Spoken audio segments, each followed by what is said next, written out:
ብዙ የሚባሉ ድርጅቶች በሚሊዮን የሚቆጠር ገንዘብ እንደሚያመልጣቸው ታውቃላችሁ? እነዚህ ድርጅቶች ይህ ገንዘብ የሚያመልጣቸው በምን ምክንያት ታውቃላችሁ? ሶሻል ሚዲያ እንዴት መጠቀም እንዳለባቸው ስለማያውቁ ነው። እስቲ አስቡት፣ የእነዚህ ድርጅቶች ችግር ለመፍታት እስከ 100,000 ከዛም በላይ ቢከፈላችሁ እሺ ትላላችሁ ወይስ እንዴ ትላላችሁ? መልሱ ለእናንተ ተዋዋለሁ። በዛሬ ቪዲዮ የሶሻል ሚዲያ ማኔጀር ሆናችሁ እንዴት ገንዘብ መስራት እንደሚችሉ ስቴፕ ባይ ስቴፕ የምነግራችሁ ይሆናል። ገና ጀማሪ ብትሆኑም እንኳን እነዚህ ድርጅቶች እንዴት አፕሮች ማድረግ እንዳለባችሁ፣ ኮሙኒኬት እንዴት ማድረግ እንዳለባችሁ ስቴፕ ባይ ስቴፕ አሁንም የምነግራችሁ ይሆናል። ከኔ ጋር ቆዩ። ምክንያቱም ይህ ቪዲዮ በሚጨርሱበት ሰዓት ቀጥታ ወደ ስራ የሚያስገባችሁ ብሉፕሪንት ይኖራቸዋል። ሰላም፣ ነቢል እባላለሁ። ይህ መላ ፖድካስት ነው።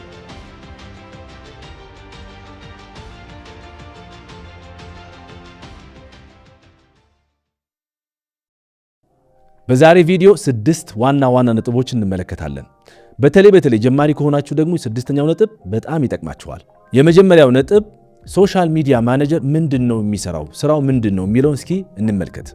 የመጀመሪያው የሶሻል ሚዲያ ማኔጀር የስትራቴጂና እቅድ ማቀድ ነው። ምን ማለት ነው? ለዛ ለተቋሙ ወይም ለድርጅቱ የሶሻል ሚዲያ እቅድ ያዘጋጃል፣ ስትራቴጂ ያዘጋጃል። በዛ ስትራቴጂ ውስጥ የሚካተቱት ነገሮች ዋና ነገሮች ምንድነው? ፖስት የሚደረገው በምን ያክል ጊዜ ነው? ካላንደሩ ምን ያክል ክፍተት አለው? በሳምንት 2 ነው 3 ነው የሚሉን እቅዶች ያስቀምጣል ማለት ነው። የፕሮሞሽን ወይም የአድቨርታይዚንግ ካምፔን ካስፈለገም እሱ ማኔጅ ያደርጋል። ሁለተኛው የሚሰራቸው ስራዎች ኮንተንት ክሪኤሽን ይባላል፣ ወይም ደግሞ ኮንተንት የመስራት ማለት ነው። በግራፊክስ በካፕሽንስ ቪዲዮዎች ሊሆኑ ይችላሉ። እነዚህን በሙሉ ከመጀመሪያ እስከ መጨረሻ ቪዲዮ ተቀርጾ እስኪያልቅ ድረስ በአጠቃላይ ያለውን ስራ በማን እጅ ስር ነው የሚሆነው? በሶሻል ሚዲያ ማኔጀር ይሆናል ማለት ነው። ሶስተኛ የሚሰራቸው ስራዎች ኮሚኒቲ ማኔጅመንት ይባላል። ወይም ደግሞ በተለይ በሶሻል ሚዲያ በአሁኑ ሰዓት ኮሜንት አለ፣ የሚጻፉ ነጥቦች አሉ አይደለ? ጥሩ ኮሜንቶች ሊኖሩ ይችላሉ፣ ወይም መጥፎ ኮሜንቶች ሊኖሩ ይችላሉ። ስለዚህ የሶሻል ሚዲያ ማኔጀሩ ምንድነው ስራው? እነዚህን ኮሜንቶች ይመለከትና ለነዚህ ኮሜንቶች ደግሞ መልስ ይሰጣል ማለት ነው። ይሄ ሶስተኛው የሶሻል ሚዲያ ማኔጀር ስራ ማለት ነው። አራተኛው ስራ ፔይድ አድቨርታይዚንግ እና ካምፔን ማኔጅ ማድረግ ነው። ማለትም በተለያዩ ሶሻል ሚዲያ ፕላትፎርሞች ላይ ከፍለን የምናስተዋውቃቸው ነገሮች አሉ አይደለ? ቀጥታ ከነዚህ ድርጅቶች ጋር ከፌስቡክ ሊሆን ይችላል፣ ከኢንስታግራም፣ ከቲክቶክ ከምንም ከፍለን ከዛ በኋላ ማስታወቂያ እንዲለቁልን የምናደርገው ነገር አለ። ስለዚህ እንደዚህ አይነት ዲሎች ሲኖሩ ከነዚህ ድርጅቶች ጋር ቀጥታ እሱ ሃንድል ያደርጋል ማለት ነው። አምስተኛው ስራ የአናሊቲክስ ወይም ደግሞ የሶሻል ሚዲያው ፐርፎርማንስ ወይም ስራው የሚሄድበት ፍጥነት ግራፉን ይመለከታል ማለት ነው። ምን አይነት ክፍተቶች አሉ፣ ምን አይነት ችግሮች አሉ፣ እነዚህን ችግሮች እንዴት እንፈታቸዋለን፣ ከዛ ለዚህ ችግሮች ደግሞ ሪፖርት ማቅረብ ካለበት ለባለቤቱ ወይም ለባለ ንብረቱ ሪፖርት ያቀርባል ማለት ነው። ስድስተኛው የሚሰራው ስራ የብራንድ ቮይስ ይሆናል እና ስቶሪ ቴሊንግ ቢልድ ያደርጋል። ለምን መሰላችሁ? ብራንድ ቮይስ የሚባለው አንድ ብራንድ ወይም አንድ ተቋም የራሱን ቮይስ፣ የራሱ ገጽታ፣ የራሱ ምልከታ፣ የራሱ ድምፅ እንዲኖረው የሶሻል ሚዲያ ማኔጀር በጣም ወሳኝ ሚና ይጫወታል ማለት ነው። ለምን? እነዚህን ድርጅቶች የሚለያቸው ከሌላው ድርጅቶች የሚለያቸው አንድ የሆነ ገጽታ ያስፈልጋል። that's what we call brand ይባላል። ስለዚህ ብራንድ ሲባል ያን ብራንድ የሚገነባው በሶሻል ሚዲያ ወይም ደግሞ ኦንላይን ላይ የሚሰራው ስራ በማን ነው ማለት ነው? በሶሻል ሚዲያ ማኔጀር ማለት ነው። እንግዲህ የመጀመሪያው ነጥብ ሶሻል ሚዲያ ማኔጀር መሆን ከፈለጋችሁ እነዚህን ቀደም ብዬ ዘረዘርኳቸው 6 ነጥቦችን ማወቅ አለባችሁ።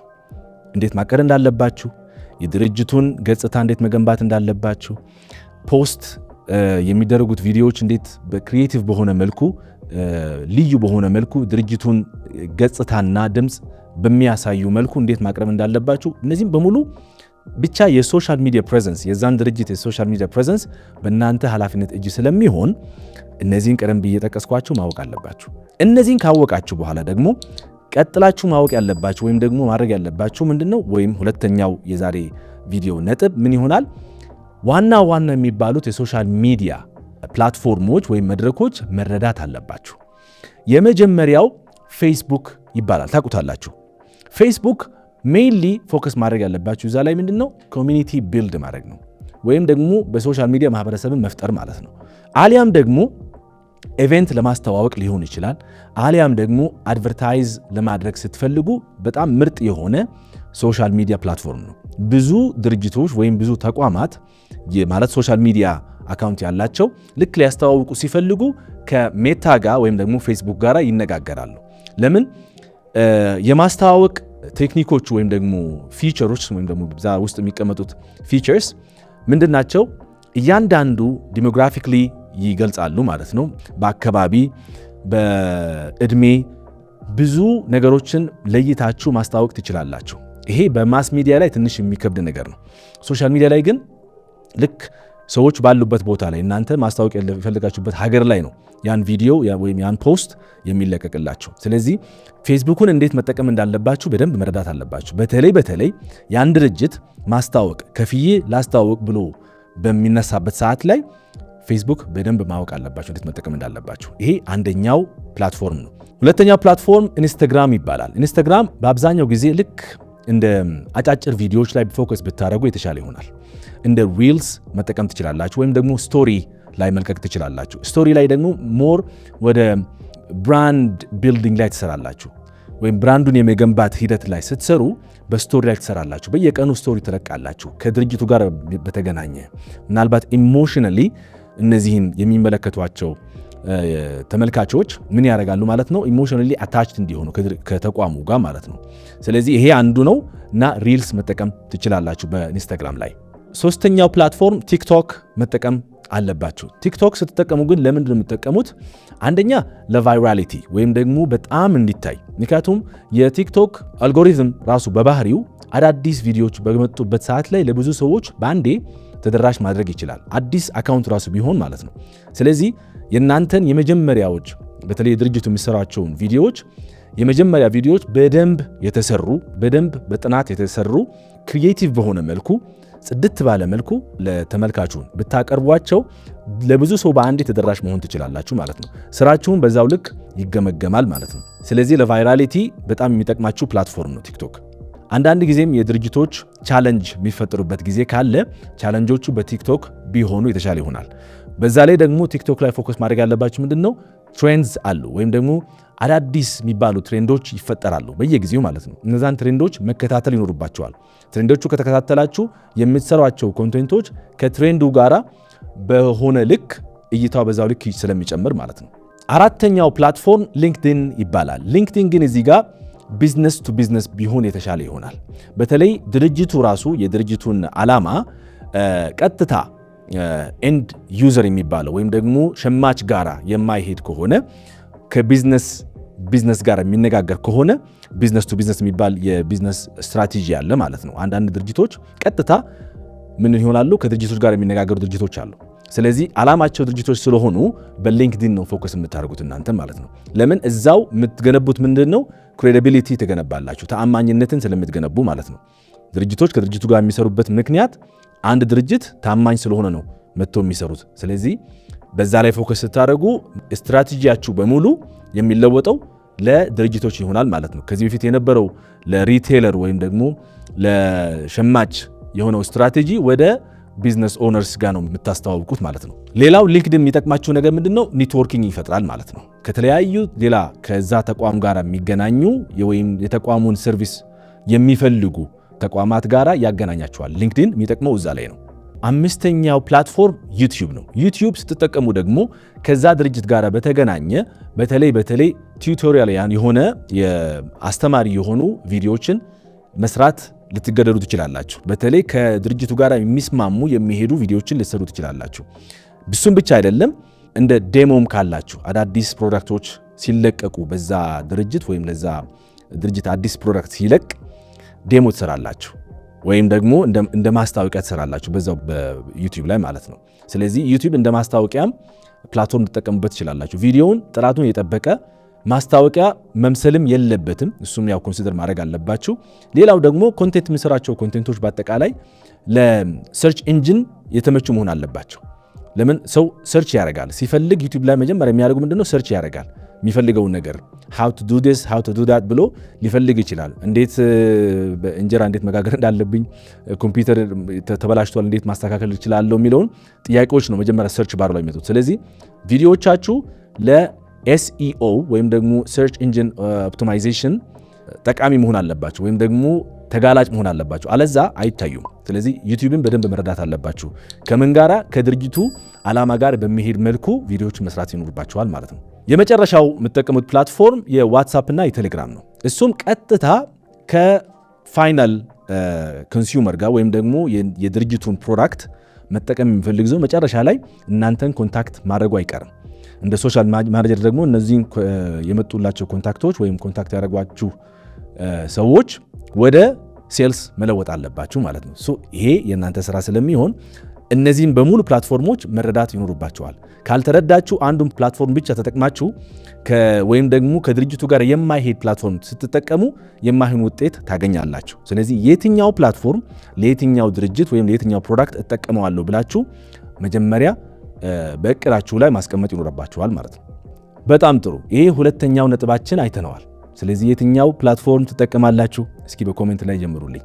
እናንተ ካሁኑ ሶሻል ሚዲያ ማኔጀር ነኝ ብላችሁ ካሰባችሁ ከማን ድርጅት ጋር መስራት እጀምራለሁ፣ የትኛው ፕላትፎርም ይዤ ጀምራለሁ ብላችሁ ወይም የትኛው ፕላትፎርም ተጠቅሜ እነዛን ድርጅቶች ትርፋማ አደርጋችኋለሁ እኔም ራሴን ትርፋማ አደርጋለሁ ብላችሁ የምታስቡት የትኛው ፕላትፎርም ተጠቅማችሁ ነው?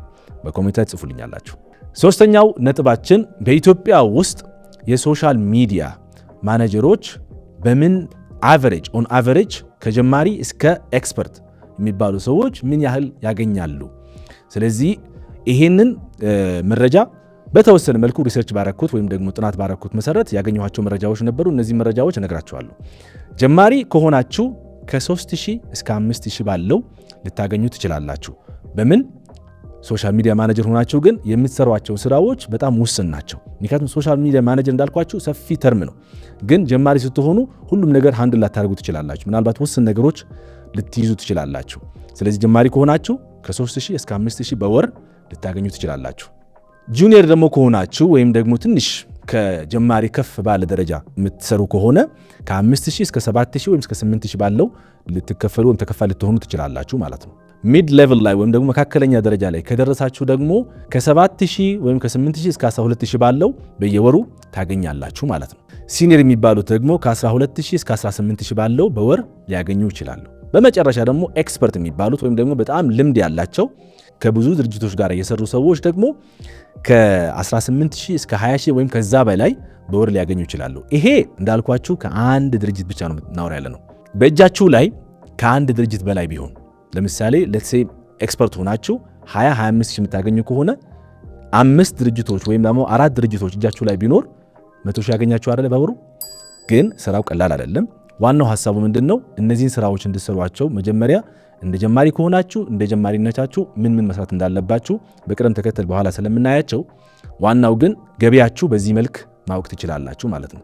ትንሽ ገቢ አይደለም። ኢቨን እንኳን ጀማሪ ብትሆኑም ሌትስ ሴይ 3000 ብር ብታገኙ ከሆነ ከእያንዳንዱ ድርጅት ሶሻል ሚዲያን ማኔጀር ሆናችሁ ብትጀምሩ ከሆነ በተለይ እናንተ ፎከስ የምታደርጓቸው አሁን ጀማሪ ስትሆኑ ድርጅቶችም ጀማሪ የሆኑ ድርጅቶች ነው ሄዳችሁ የምታወሩት። ለምን? በደንብ ኤክስፒሪየንስ ያላቸው በደንብ ከዚህ በፊት ኤክስፖዠር ያላቸው ሰዎች ሲሆኑ ኤክስፐርት የሆነ የሶሻል ሚዲያ ማኔጀር ነው የሚፈልጉት እንጂ ጀማሪ አይፈልጉም። ስለዚህ እናንተም ስትጀምሩ ከጀማሪ የሆኑ ድርጅቶች ጋር ሄዳችሁ ነው እስኪ የሶሻል ሚዲያ ማኔጀር ልሆንላችሁ፣ በአጠቃላይ ሶሻል ሚዲያን ፕሬዘንስ ያለውን ፕሬዘንስ እኔ ልቆጣጠርላችሁ ስትሉ አንድ ድርጅት ቢኖር 3000 ያገኛችሁ ብለን እናስብ። 5 ድርጅት ሲኖር ደግሞ ስንት ሆነ ማለት ነው? 15000 ብር ያገኛችሁ አይደለ በወር። ስለዚህ ትንሽ ብር አይደለም። ግን እንዴት መስራት እንዳለባችሁ ማቀድ እና መዘጋጀት ይኖርባችኋል ማለት ነው። በጣም ጥሩ። ስለዚህ ምን ያህል እንደምታገኙ አውቃችኋል። አሁን ድርጅቶችን እንዴት አፕሮች ማድረግ አለባችሁ? ሲጀመር የትኛው ድርጅት ነው የሚፈልገው ሶሻል ሚዲያ ማኔጀር? የትኛው እንዴት ልታውቁ ትችላላችሁ? ምናልባት በማስታወቂያ ሊታወቅ ይችላል። አንድ ሰው ሶሻል ሚዲያ ማኔጀር እፈልጋለሁ ብሎ ሊያስታውቅ ይችላል። በተለያዩ ዌብሳይቶች ላይ ወይም ደግሞ በጋዜጣ ላይ ሊያስታውቅ ይችላል። እሱ አይደለም ዋናው ፖይንቱ። የእናንተ ስራ እዚህ ጋር ሶሻል ሚዲያ ማኔጀር እንደሚያስፈልጋቸው እናንተ ራሳችሁ ሄዳችሁ ማሳወቅ አለባችሁ ለነዛ ተቋማት ማለት ነው። ግን መጀመሪያ ተቋማቶች እንዴት ታገኛላችሁ የሚለውን እስኪ ጥያቄዎቹን እነዚህን በቅደም ተከተል እንመልሳቸው። በዚህ አራተኛው ነጥብ የመጀመሪያው የምትመለከቱት ድርጅቶች ሪሰርች ማድረግ አለባችሁ፣ መጀመሪያ የምታደርጉት ነገር ማለት ነው። እሱም ደግሞ ጉግል ላይ ወይም ቻት ጂፒቲ ላይ መጠየቅ ትችላላችሁ። ለምሳሌ እናንተ የፈለጋችሁት ዘርፍ የትኛው ዘርፍ ነው? ምናልባት የአይን ሕክምና ሊሆን ይችላል። ምናልባት የቆዳ ምርቶች የሚያቀርቡ ሰዎች ሊሆኑ ይችላል። ምናልባት የኮስሞቲክስ አቅራቢዎች ሊሆኑ ይችላል። ምንም ይሁን ምንም እነዛን ድርጅቶች መጀመሪያ ኢትዮጵያ ውስጥ ያሉት ድርጅቶች በዚህ ዘርፍ ላይ የሚሰሩ ድርጅቶች ምን ያህል ናቸው ወይም ዘርዝርልኝ ብላችሁ ብትጠይቁ ቻትጂፒቲን ይዘረዝርላችኋል። ከዛን እነዛን ድርጅቶች ካያችሁ በኋላ ምን የምታደርጉት ማለት ነው? ሰርች ካረጋችሁ በኋላ እነዛን ድርጅቶች እያንዳንዱ ድርጅት ትገቡና በጉግል ላይ ትፈልጋላችሁ። ጉግል ላይ ስትፈልጉ ዌብሳይት ሊኖራችሁ ይችላል፣ ወይም ደግሞ ስልክ ቁጥር ሊኖራችሁ ይችላል። ገብታችሁ ሶሻል ሚዲያ በዛ ስም መሰረት ሶሻል ሚዲያ አለ ወይ ብላችሁ ትፈልጋላችሁ። ለምሳሌ ቲክቶክ ላይ ገብታችሁ ልታዩ ትችላላችሁ፣ ኢንስታግራም ላይ ልትገቡ ትችላላችሁ፣ ሊንክድኢን ላይ ልትገቡ ትችላላችሁ። ገብታችሁ ሰርች ስታደርጉ የዛን ተቋም ስም ካላገኛችሁ፣ ስለዚህ እነዚህ ሰዎች ሶሻል ሚዲያ አካውንቶች የላቸውም ማለት ነው። እነዚህ ሰዎች ለእናንተ ታርጌት ከስተመሮቻችሁ ናቸው። መጀመሪያ ፎከስ ማድረግ ያለባችሁ እነሱ ናቸው ማለት ነው።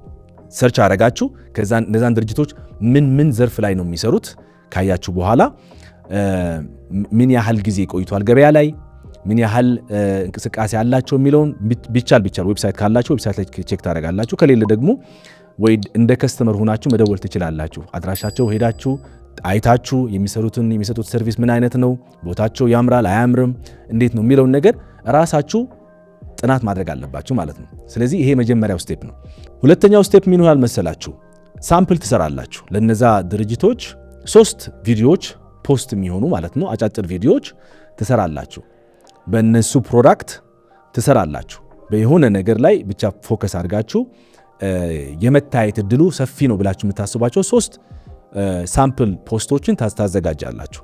ከዛ በኋላ እንደ ፓኬጅ ታዘጋጃላችሁ ማለት ነው፣ ለነዛ ሰዎች ማለት ነው፣ ወይም ለድርጅቱ ማለት ነው።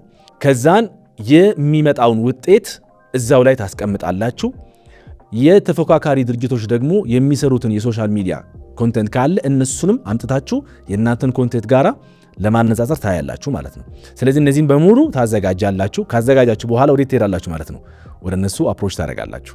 አፕሮች ስታደርጓቸው አደራ የሚላችሁ ነገር ምንድን ነው? ሰዎች ሁልጊዜ እናንተ ስትመጡ ገና ጀማሪ በተለይ ከሆናችሁ ምንድን ነው የሚፈልጉት?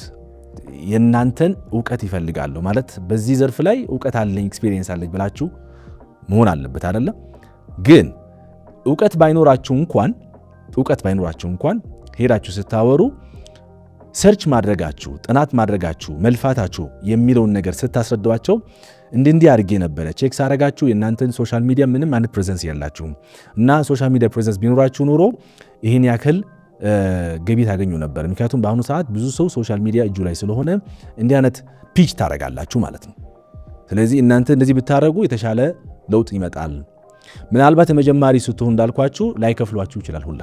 ስለዚህ ግድ የለም እኔ እንደዚህ ልሞክርላችሁና ቴስት እናርገው፣ ጥሩ ከሰራና እንትን ካለ ከዛ በኋላ ወደ ፓኬጅ ልንሄድ እንችላለን ብላችሁ ልትጀምሩ ትችላላችሁ። እንዴ ጀማሪ ከሆናችሁ። ጀማሪ ካልሆናችሁ ሲጀመር የራሳችሁን ዋጋ ታውቃላችሁ፣ ኤክስፒሪየንስ እንዳላችሁ ታውቃላችሁ። ከዚህ በፊት የሰራችኋቸው ስራዎች አሉና እነሱን ስራዎች ስለምታሳዩ አይከብዷችሁም።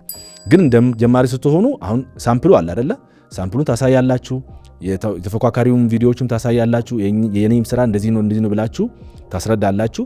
ቴስት እናደርግና ጥሩ ከሰራ አብረን እንሰራለን፣ ካልሰራ በዚሁ ያበቃል ማለት ነው። ግን ቴስት ስታደርጉ ለረጅም ጊዜ አይደለም። ምናልባት አንድ ቪዲዮ 2 ቪዲዮ በደንብ አይቶ እነሱ ካዩ በኋላ ካመኑ በኋላ ከዛ በኋላ ድጋሚ አፕሮች ታደርጉና እሺ አብረን እንስራ ብላችሁ ያኔ ፕሮፖዛል ታቀርባላችሁ።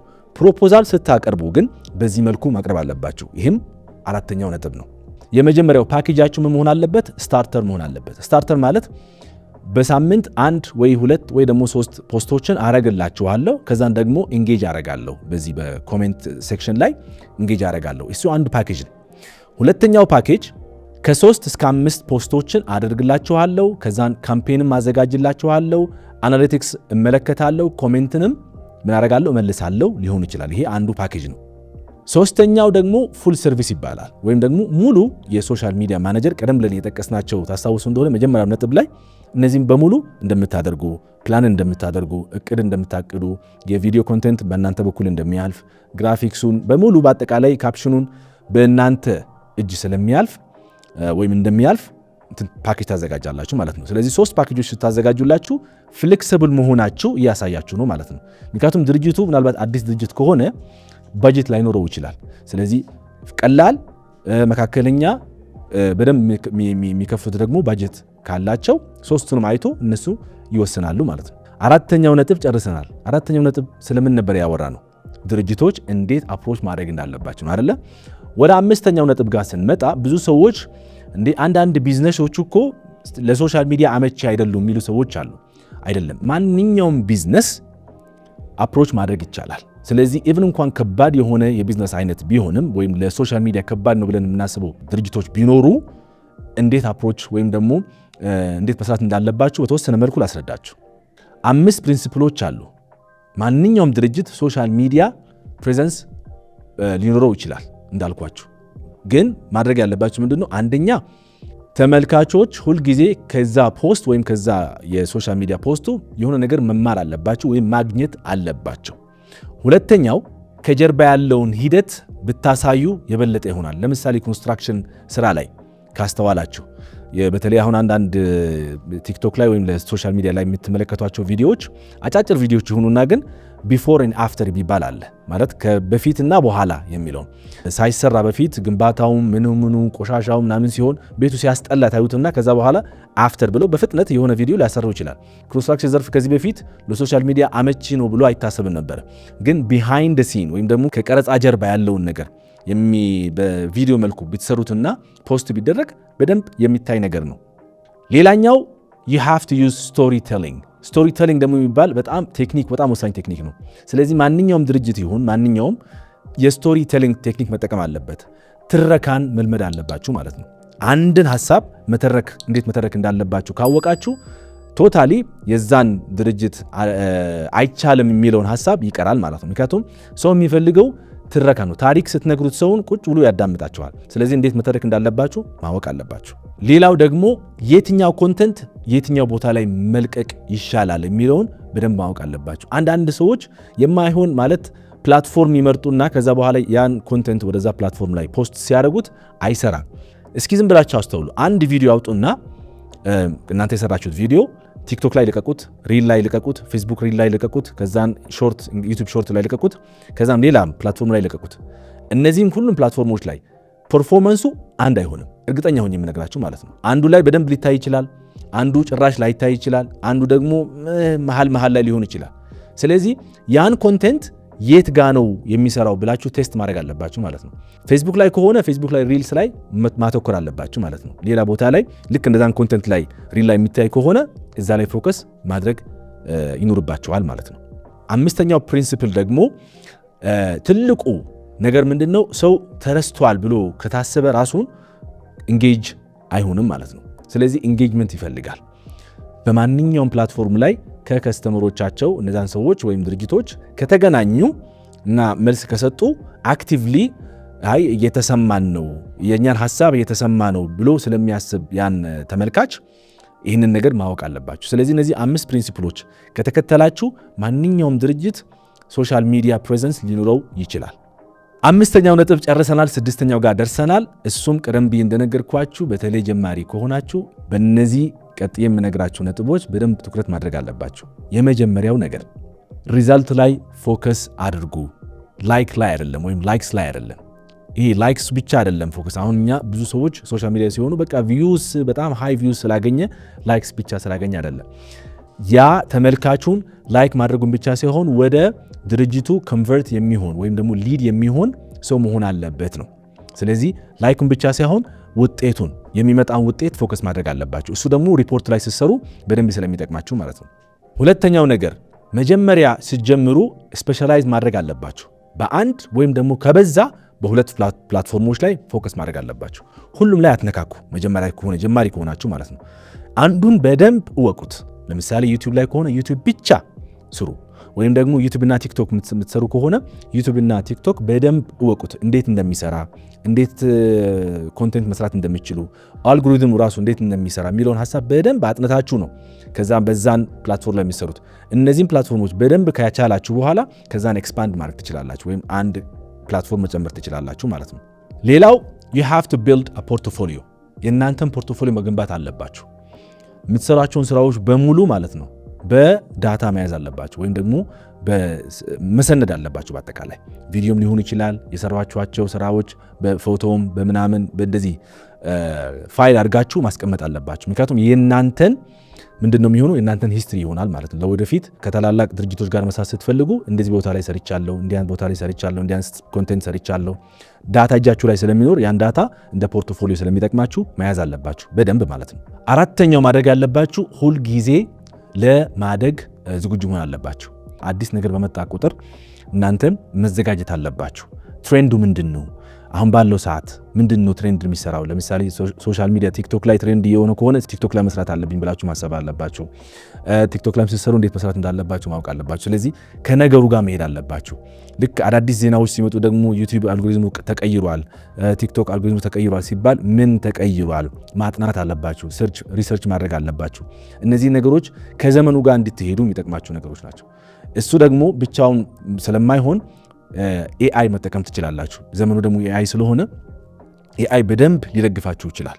እንደ ሶሻል ሚዲያ ማኔጀር እንዴት ፕሮፖዛል ማዘጋጀት እንዳለባችሁ፣ እንዴት ኮንቴንት ማዘጋጀት እንዳለባችሁ፣ ኮንቴንት ክሪኤሽኑ ራሱ በደንብ አድርጎ ጽድት ያለ ኮንቴንት ከዘርፉ ጋር የሚሰራው ነገር እናንተ ኤአይ በተለይ ቻትጂፒቲን በደንብ መጠቀም ከቻላችሁ በደንብ እንደ አሲስተንት ሆኖ ያግዛችኋል ማለት ነው። ኮንቴንት ክሪኤሽን ላይ ብዙም ጊዜ አይፈጅባችሁም። ቁጭ ብላችሁ ለዚህ ድርጅት የሆነ ድርጅት አዘጋጅቻለሁ በዚህ ዘርፍ የሚሰራ ድርጅት ነውና 8 ቀን ወይም ደግሞ የአንድ ወር ኮንቴንት አዘጋጅልኝ ብላችሁ ብትጠይቁ ረጅም ኮንቴንት ሊያዘጋጅላችሁ ይችላል። ስለዚህ ኮንቴንቶች ተነስታችሁ ደግሞ ኤዲቲንግ እንዴት መስራት እንዳለባችሁ ከኤዲተሮች ጋር መነጋገር ትችላላችሁ። ብቻ ማወቅ አለባችሁ፣ ከዘመኑ ጋር መሄድ አለባችሁ። ስለዚህ ኤአይ ተጠቅማችሁ እናንተም አድጋችሁ ስራችሁን ስለሚያድግ እያደገ ሲመጣ ደግሞ ገቢያችሁን ያድጋል ማለት ነው። ስለዚህ የዛሬ ቪዲዮ ስኬታማ የሶሻል ሚዲያ ማኔጀር እንዴት መሆን እንደሚችሉና እነዚህን ቀደም ብዬ ነገርኳችሁ 6 ነጥቦች በትክክል ከተገበራችሁ በእርግጠኛነት ያለምንም ጥርጥር ስኬታማ የሶሻል ሚዲያ ማኔጀር ትሆናላችሁ። እናም አስታውሱ ማንኛውም ድርጅት የሶሻል ሚዲያ ፕሬዘንስ በአሁኑ ሰዓት ያስፈልገዋል። ስለዚህ እናንተም ስራችሁ በጣም አስፈላጊ ሆነዋል ማለት ነው። ይህን ቪዲዮ ከተመቻችሁና ጥሩ ነገር አግኝተንበታል ብላችሁ የምታስቡ ከሆነ ለምትወዷቸው ዘመዶቻችሁ፣ የቅርብ ወዳጆቻችሁ ላኩላቸው። ላይክ ማድረጋችሁ እንዳትረሱ።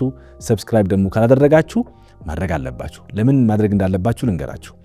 ሶሻል ሚዲያን በሉት ዲጂታል ማርኬቲንግ በሉት ራሳችን እንዴት ማሳደግ እንደምንችል በእንደዚህ ባለው ዘመኑ በፈጠራቸው ቴክኖሎጂዎች እንዴት ማሳደግ እንዳለብን የሚዳሰሱበት ቻናል ስለሆነ የምታገኟቸው መረጃዎች በሙሉ የእናንተን ህይወት የሚያሻሽሉ ወደ ተሻለ ደረጃ የሚያደርሷችሁ ፖይንቶች ስለሚነሱበት በደንብ ይጠቅማችኋል። ስለዚህ አሁኑኑ ሰብስክራይብ የምትሏን ተጫኑ። በሚቀጥለው ቪዲዮ እስክንገናኝ ድረስ በቸር እንቆይ። ሰላማችሁ ይብዛልኝ።